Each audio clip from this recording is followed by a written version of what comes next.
ആകാശവാണി.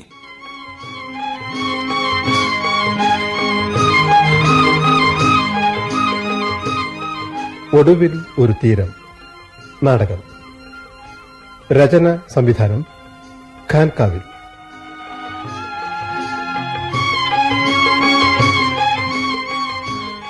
പങ്കെടുക്കുന്നവർ Pushpa, KR Indira, V Chandrababu, KV Prabhakaran. ഖാൻകാവിൽ.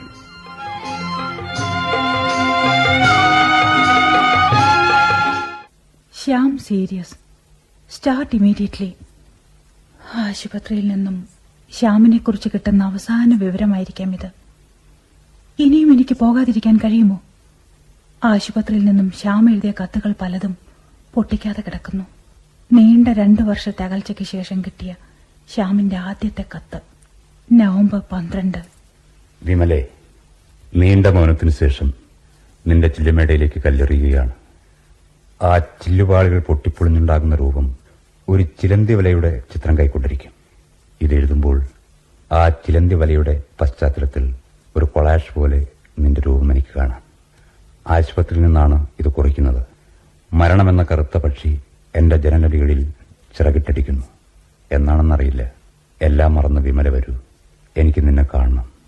നിന്റെ ആശ്വാസവചനങ്ങൾ, സ്നേഹത്തിന്റെ മൃദുലമായ തൂവൽ കൊണ്ടുള്ള തലോടൽ, അതുമാത്രം മതി എനിക്ക്.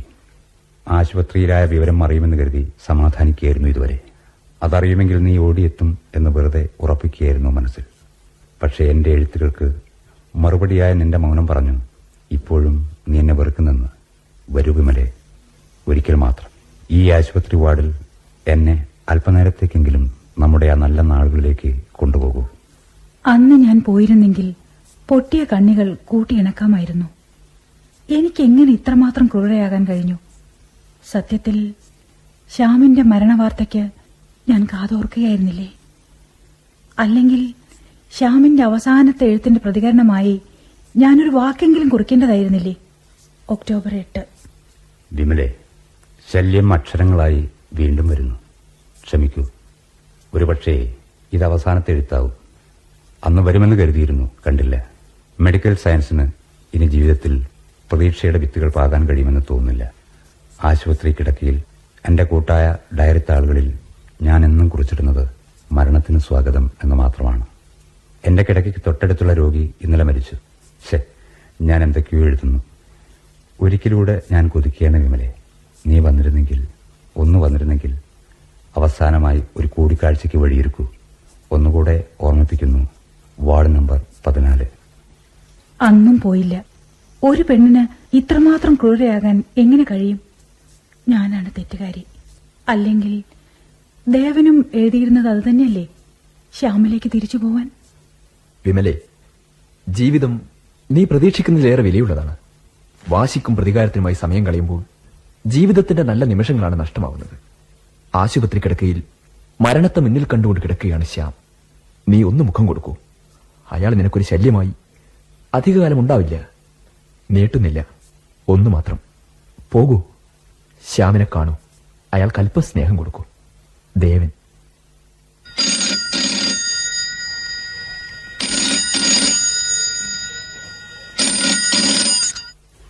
ഹലോ. ഹലോ. വിമലയല്ലേ? അതെ. ഇത് ആശുപത്രിന്നാ. ഹലോ. യെസ്. ശ്യാം അത്യാസന്ന നിലയിലാണ്. ഒന്ന് ഉടനെ വരണം. ശ്യാം, ഞാൻ വരികയാണ്. ക്ഷമിക്കൂ. ചെകുത്താന്റെ ക്രൂരതയോടെ വെറുത്തതിന് ദേവതയുടെ മനസ്സുമായി ഞാൻ തിരിച്ചു വരുന്നു. സ്നേഹിക്കാൻ.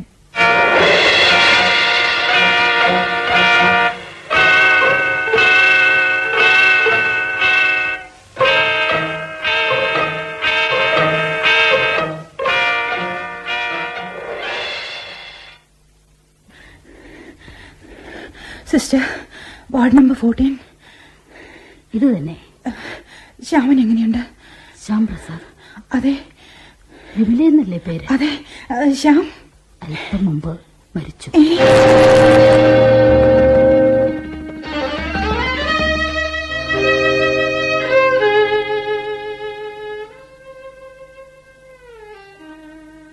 അവസാന നിമിഷവും നിങ്ങളെ ചോദിച്ചിരുന്നു. അതാ കീഴെ ആംബുലൻസ് നീങ്ങുന്നു. ശ്യാമിന്റെ ഡെഡ് ബോഡി.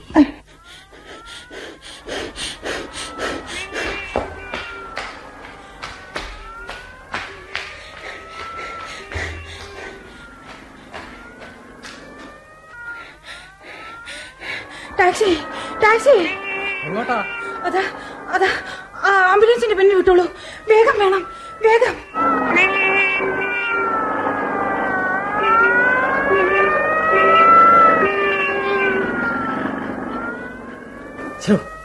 നാശം, റെയിൽവേ ഗേറ്റ് അടഞ്ഞല്ലോ. ഇനി തുറക്കുമ്പോഴേക്കും ആംബുലൻസ് പോയി കഴിയുമല്ലോ.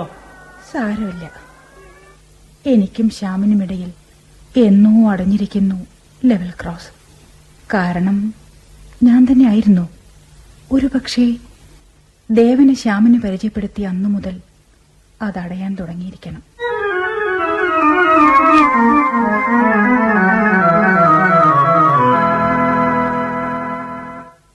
ശ്യാം, ഇത് ദേവൻ. ഹലോ ദേവൻ. ഹലോ. ഇവളെപ്പോഴും പറയാറുണ്ട്, കാണാൻ കഴിഞ്ഞതിൽ സന്തോഷം. അറിഞ്ഞില്ലേ, പാരീസിലെ ആർട്ട് എക്സിബിഷനിൽ ദേവന്റെ എൻട്രിക്ക് സെലക്ഷൻ. ഗുഡ്. മാത്രോ ഈ വർഷത്തെ അക്കാദമി അവാർഡ് ദേവന്റെ പെയിന്റിംഗിനാ. വെരി ഗുഡ്, അഭിനന്ദനങ്ങൾ. അഭിനന്ദനങ്ങൾ മുഴുവൻ വിമലയെ ഏൽപ്പിച്ചാൽ മതി. അതെന്താ? ആ പെയിന്റിംഗിന്റെ എല്ലാ പ്രചോദനവും പ്രോത്സാഹനവും വിമലയായിരുന്നു. ഓഹോ. അപ്പൊ ഞാൻ ഇറങ്ങുന്നു. ആദ്യമായി വീട്ടിൽ വന്നല്ലേ, ഒരു ചായ പോലും കുടിക്കാതെ പോയാലോ? ഓ, വലിയ ചിത്രകാരനല്ലേ, അപ്പോ ഈ പാവങ്ങളുടെ വീട്ടിൽ നിന്നൊക്കെ ചായ കഴിക്കോ? ചായ പിന്നെ ആവാലോ, ഇപ്പൊ പോകാം, പിന്നെ കാണാം. എങ്കിൽ ശരി, യാത്രാമംഗളങ്ങൾ. പിന്നീട് ഞങ്ങൾ ഒന്നിക്കുന്ന ഒഴിവു സമയങ്ങളിൽ അത്രയും ദേവനെ കുറിച്ചേ എനിക്ക് പറയാനുണ്ടായിരുന്നുള്ളൂ. മനഃപൂർവ്വമായിരുന്നില്ലെങ്കിലും. നോക്കൂ, ദേവൻ ചിത്രകലയുടെ മർമ്മം തൊട്ടറിഞ്ഞ കലാകാരനാണ്.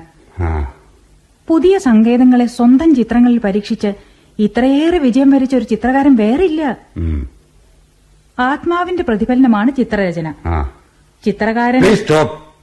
ചിത്രത്തെക്കുറിച്ചും ദേവനെക്കുറിച്ചും അല്ലാതെ നിനക്കൊന്നും പറയാനില്ലേ? എനിക്കും കൂടി താല്പര്യമുള്ള വല്ല കാര്യത്തെക്കുറിച്ചും സംസാരിക്കൂ. ഓഫീസ് മുറിയിൽ ഉണ്ടാകുന്ന വില കുറഞ്ഞ തമാശകൾ എന്റെ മുമ്പിൽ ആവർത്തിക്കുമ്പോഴേ നിങ്ങൾക്കും ഉണ്ടാകേണ്ടിയിരുന്നു ഈ ബോധം. ഓ, പ്രതികാരമാണോ? അല്ല. പിന്നെ വാശി? അതുമല്ല, വെറുതെ ഇരിക്കുമ്പോഴുള്ള വൈരസം ഒഴിവാക്കാൻ. ഓ, അപ്പോൾ എന്റെ സാന്നിധ്യം പോലും നിനക്കിപ്പോൾ ബോറാണെന്ന് അല്ലേ? എന്ന് ആ പദത്തിന് അർത്ഥമുണ്ടെന്ന് തോന്നുന്നില്ല. വേണ്ട, നാം എന്തിനു തറയ്ക്കണം? പിന്നെ നാം അറിയാതെ നമ്മുടെ ആഭരണങ്ങൾ അഴിഞ്ഞു പോകുന്നു. നിന്റെ കഴുത്തിൽ ഞാൻ ചാർത്തിയ താലിയുടെ മുറുക്കം അയഞ്ഞു പോകുന്നു. ലൈറ്റ് അണക്കി കിടക്കാം.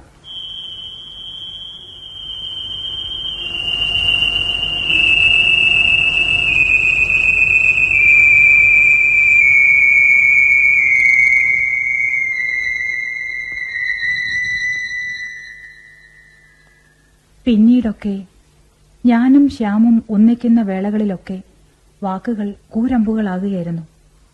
അവസാനമായി വഴക്കിട്ട ദിവസം. വിമലേ, ഞാൻ ഒന്ന് ചോദിക്കട്ടെ, നീയും ദേവനും തമ്മിലുള്ള ബന്ധത്തിന്റെ നിറം എന്താണ്? സൗഹൃദം. എന്റെ ഒരു നല്ല സുഹൃത്താണ് Devan. Only a good friend? എന്റെ ഓഫീസിലെ ഒരു നല്ല സഹപ്രവർത്തനം കൂടിയാണ്. അത് ഞാൻ കുറെ കേട്ടതല്ലേ. എനിക്ക് ഈ ബന്ധത്തിന്റെ ശരിയായ മുഖമാണ് കാണേണ്ടത്. ഞാൻ ഏറെ ആരാധിക്കുന്ന ഒരു ചിത്രകാരൻ കൂടിയാണ് ദേവൻ. കാമുകൻ എന്ന വിശേഷണത്തിനാവില്ലേ കൂടുതൽ ചർച്ച? ശ്യാം, വാരാന്ത ലീവുകൾക്ക് ശേഷം ജോലിസ്ഥലത്തേക്ക് മടങ്ങുന്ന എന്നെ യാത്രയാക്കാൻ റെയിൽവേ സ്റ്റേഷനിലെത്തുന്ന നീ എന്റെ വണ്ടി യാത്രയാവുന്ന പോലും അറിയാതെ അയാളോട് കുഞ്ചി ചിരിച്ചു നിൽക്കുന്നത് പലതവണ ഞാൻ ശ്രദ്ധിച്ചിട്ടുണ്ട്. നിങ്ങളുടെ തോന്നൽ എന്ന് വേണമെങ്കിൽ സമ്മതിക്കാം. നിന്റെ കടൽക്കര സാധനങ്ങൾ ചെലവഴിക്കാൻ ആ ചെറുപ്പക്കാരനും കൂടെ ഉണ്ടാവാറില്ലേ? ഉണ്ട്. അതുകൊണ്ട് അതിൽ വിമലയ്ക്കൊന്നും തോന്നിയില്ല? ഇല്ല. എനിക്ക് പലതും തോന്നുന്നുണ്ട്. അതെ, അത് മനസ്സ് ശുദ്ധമല്ലാത്തതുകൊണ്ടാ. അതിന് എനിക്ക് എന്ത് ചെയ്യാൻ കഴിയണം? വിമലയെ ഇനി അയാളോടൊപ്പം കാണരുത്. എനിക്കത് ഇഷ്ടമല്ല. എന്ത്? മനസ്സിലായില്ല. അയാളോടൊപ്പം പാർക്കിനും റെസ്റ്റോറന്റിലും കറങ്ങുന്നത് എനിക്കിഷ്ടമല്ലെന്ന്. അയാളോടൊത്ത് പാർട്ടിക്കും പിക്നിക്കിനും പോകുന്നത് എനിക്കിഷ്ടമല്ലെന്ന്. അയാളോടത്ത് വാടക മുറി പങ്കിടുന്നത് എനിക്കിഷ്ടമല്ലെന്ന്. നിങ്ങളൊരു ഭർത്താവാണെന്ന് മറക്കുന്നു. നീ ഒരു ഭാര്യയാണെന്ന്. ഭാര്യയെ ഒരു ഉപകരണത്തിലുപരി ഒരു സ്ത്രീയായി കാണാൻ വിവേകം കാണിക്കുന്ന ഭർത്താവിനെയാണ് എനിക്കിഷ്ടം. മറ്റൊരു പുരുഷനെ മനസ്സിലിട്ട് താലോലിക്കാത്തൊരു ഭാര്യയാണ് എനിക്കിഷ്ടം. വിമലെ, ഇങ്ങനെ നമുക്കിനിയും മുന്നോട്ട് പോകാൻ കഴിയുമെന്ന് തോന്നില്ല. നമുക്ക് പിരിയാം. ശ്യാം, ഉറച്ചോ? കുറെ ദിവസമായിട്ട് ചിന്തിച്ചുറച്ചതാ. ഞാനിന്ന് വൈകുന്നേരം തന്നെ ജോലിസ്ഥലത്തേക്ക് മടങ്ങുന്നു. നാട്ടിലേക്ക് ഇനി തിരിച്ചു വന്നില്ലെങ്കിൽ എഴുതണ്ട. അന്ന് പിരിഞ്ഞതിൽ പിന്നെ എഴുതിയിട്ടില്ല. പിന്നീട് ഒരിക്കലും മടങ്ങി വന്നില്ല. പക്ഷേ ശ്യാം കാണാത്ത സത്യത്തിന്റെ മുഖം എത്ര തെളിഞ്ഞതായിരുന്നു.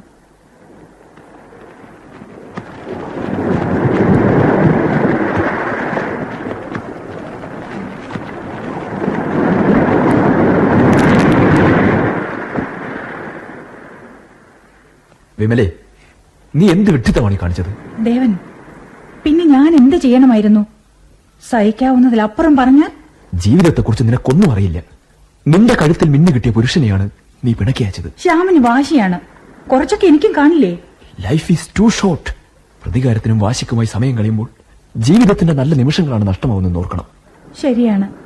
തികച്ചും തെറ്റായ നിമിഷത്തിൽ ഞാനെടുത്ത തീരുമാനം തീർത്തും തെറ്റായിപ്പോയി.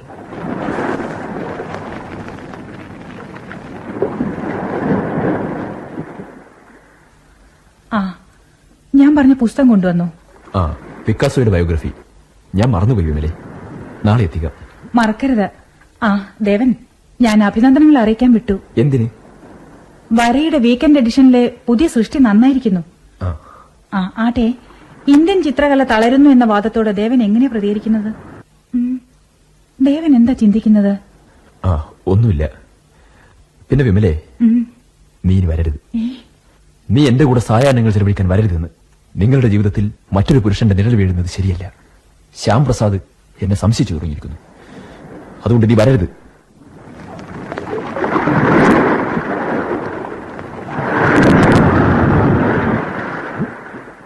പിന്നീട് ദേവൻ വന്നില്ല. എന്നിൽ നിന്നും മനഃപൂർവ്വം ഒഴിയാൻ ശ്രമിക്കുകയായിരുന്നു. ഒടുവിൽ വരുമെന്നറിയിച്ചുകൊണ്ട് തന്നെയാണ് ഞാൻ ദേവന്റെ വാടകമുറിയിലെത്തിയത്. എന്നിട്ടും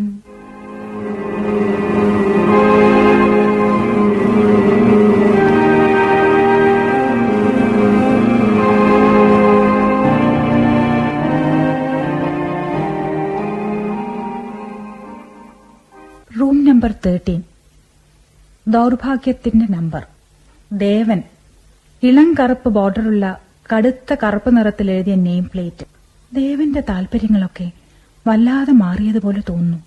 അവസാനമായി ഞാൻ ഇറങ്ങുമ്പോൾ ദേവന്റെ ഈ മുറി മനോഹരമായിരുന്നു. ഇന്നെങ്ങനെയാണാവോ? കടന്നു നോക്കട്ടെ.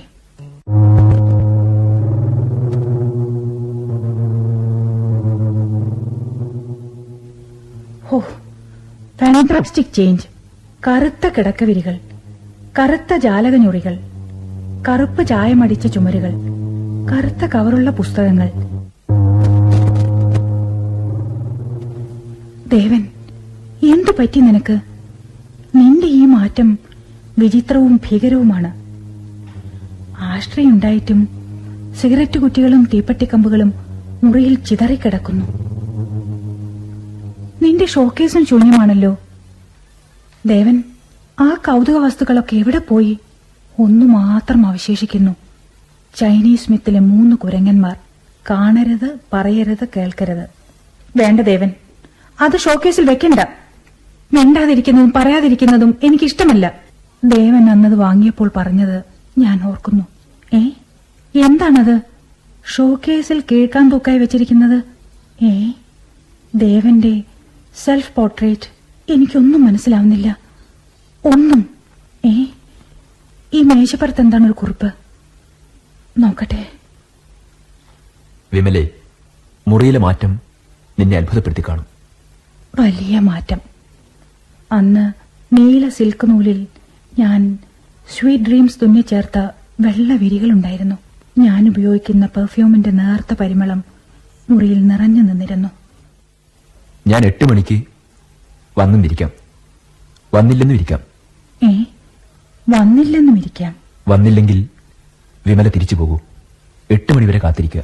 ബോറായി തുടങ്ങുമ്പോൾ മേശപ്പുറത്തുള്ള എന്റെ ടേപ്പ് റെക്കോർഡർ ഓൺ ചെയ്യൂ. നിനക്ക് വേണ്ടി ഞാനതിൽ ഒരു ഇംഗ്ലീഷ് പാട്ട് പകർത്തി വെച്ചിട്ടുണ്ട്.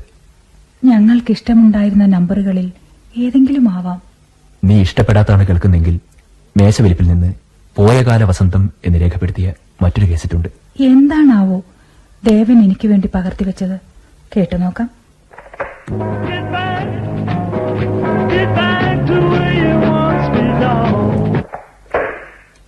Get back. എനിക്കത് കേൾക്കണ്ട. ഞാൻ തിരിച്ചു പോവില്ല. I won't get back. ഇപ്പോഴും അതേ പല്ലവി. തിരിച്ചു പോവാൻ എവിടേക്ക്? എവിടേക്കാണ് ദേവൻ ഞാൻ പോകേണ്ടത്? ശ്യാമിന്റെ ജീവിതത്തിലേക്കോ? വയ്യ, ഐ വോണ്ട് ഗെറ്റ് ബാക്ക്. എന്നും നിനക്കിതേ പറയാനുള്ളൂ. Sorry sorry.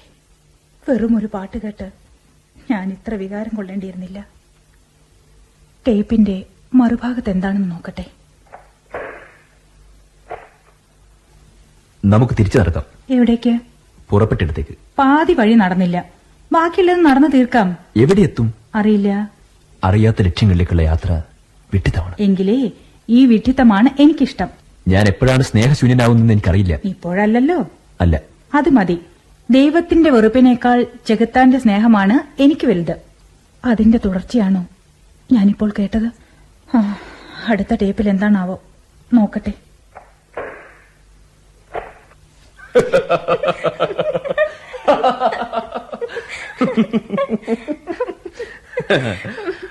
വേണ്ട.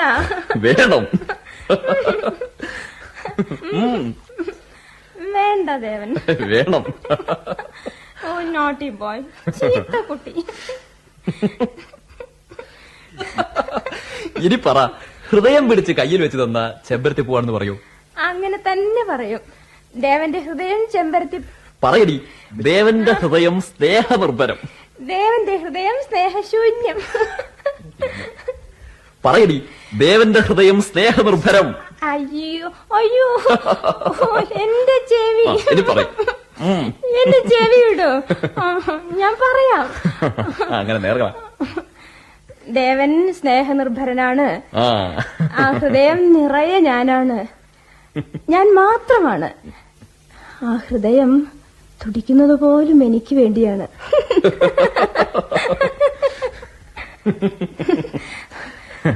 നമ്മൾ എത്ര കാലം എങ്ങനെ ചിരിക്കും? മരിക്കുന്നത് വരെ. എന്നാൽ നമുക്ക് വേഗം മരിക്കാം. അതെന്തിനാ? ചിരിച്ചുകൊണ്ട് മരിക്കാൻ. Devan, you are the only good thing happened in my life. എന്റെ ജീവിതത്തിൽ സംഭവിച്ചതിൽ ഏറ്റവും നല്ല കാര്യം ഈ ബന്ധമാണ്. എന്റെയും.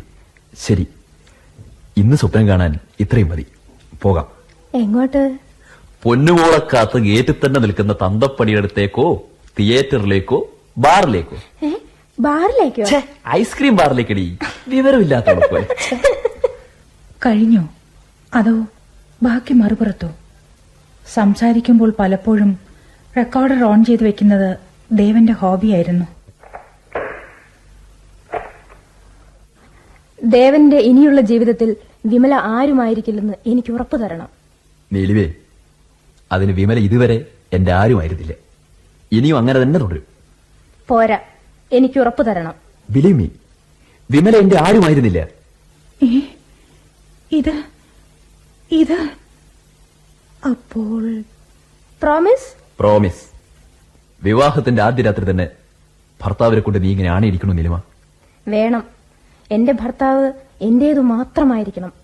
നമ്മുടെ ജീവിതത്തിൽ വേറൊരു പെൺകുട്ടിയുടെ നിഴൽ പോലും വീഴുന്നത് എനിക്കിഷ്ടമല്ല. അപ്പോൾ അപ്പോൾ ദേവൻ എന്നിൽ നിന്ന് അകറ്റിയത് നീയായിരുന്നു. ഞാൻ ഇനി ഒരിക്കലും വിമലയെ കാണില്ല. ഇല്ല, എനിക്കിത് കേൾക്കണ്ട, എനിക്കിത് കേൾക്കണ്ട. I will stop this.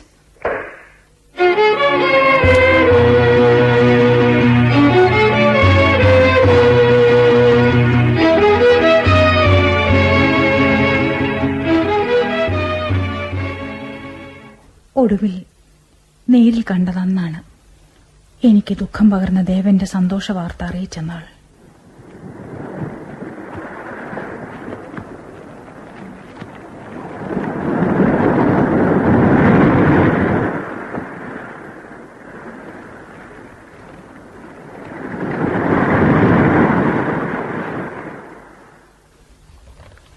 വിമലേ, ഒരു സന്തോഷ വാർത്ത. കേൾക്കട്ടെ. ഞാൻ കാത്തിരുന്നത് കിട്ടി. ട്രാൻസ്ഫർ. എങ്ങോട്ട്? നാട്ടിലേക്ക്. അപ്പോ അപ്പോ വർണ്ണങ്ങളെയും വരകളെയും കുറിച്ച് സംസാരിക്കാൻ എനിക്കിനി ആരാ? എനിക്ക് പോകാതിരിക്കാൻ കഴിയില്ല കുട്ടി. എന്റെ ഭാര്യയുടെയും കുട്ടികളുടെയും കൂടി ചെലവഴിക്കാൻ കിട്ടുന്ന നിമിഷങ്ങൾ എനിക്കിനി നഷ്ടമായി കൂടാ. ഇത് ദേവന് നേരത്തെ പറയായിരുന്നില്ലേ? എന്ത്? വിവാഹിതനാണെന്ന്. ദേവൻ എന്ന ചിത്രകാരന്റെ ആരാധിക മാത്രമല്ലേ നീ? അങ്ങനെ ആകാവൂ? അതിൽ കൂടുതലൊന്നും ആവാൻ എനിക്കും കഴിയില്ല. ആ പിന്നെ ഒരു കാര്യം, ഉപദേശമാണെന്ന് ധരിക്കരുത്. നീ ശ്യാമിന്റെ അടുത്ത് ചെല്ലണം. ശ്യാം നിന്നെ സ്വീകരിക്കാതിരിക്കില്ല.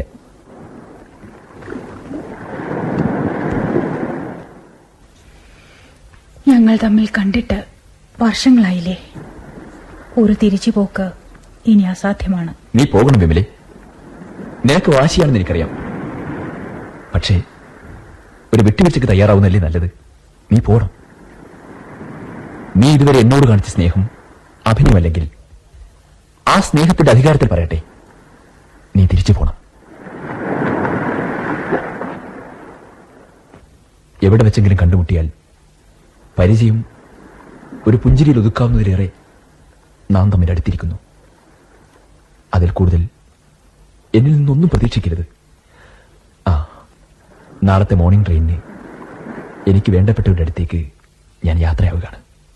Good bye. ഈ അസ്തമയം കൂടി കഴിഞ്ഞോട്ടെ ദേവൻ. പ്ലീസ് എന്നെ നിർബന്ധിക്കരുത്. നാളത്തേക്കുള്ള കുറെ ഒരുക്കങ്ങൾ ചെയ്തു തീർക്കാനുണ്ട്. എങ്കിൽ പോയിക്കൊള്ളൂ.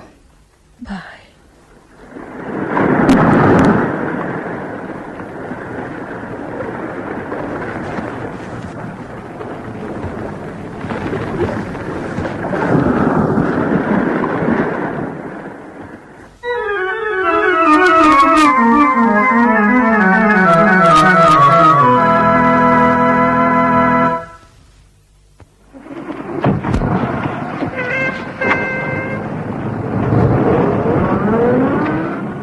ആ ഗേറ്റ് തുറന്നു.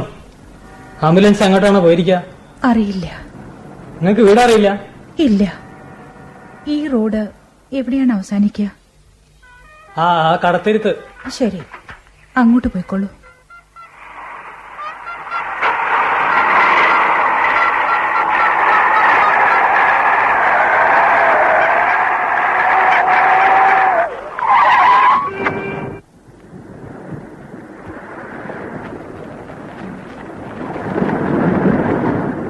ആ, നിങ്ങൾ പോയിക്കോളൂ.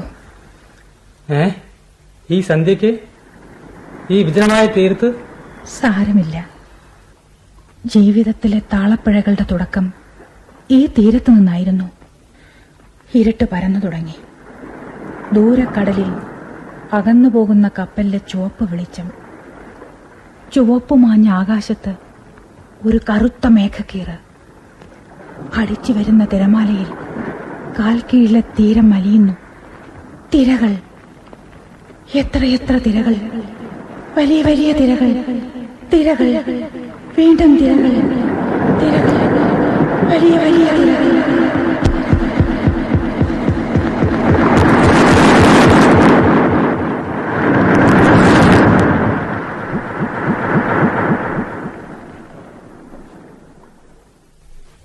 ഒടുവിൽ ഒരു തീരം നാടകം സമാപിക്കുന്നു.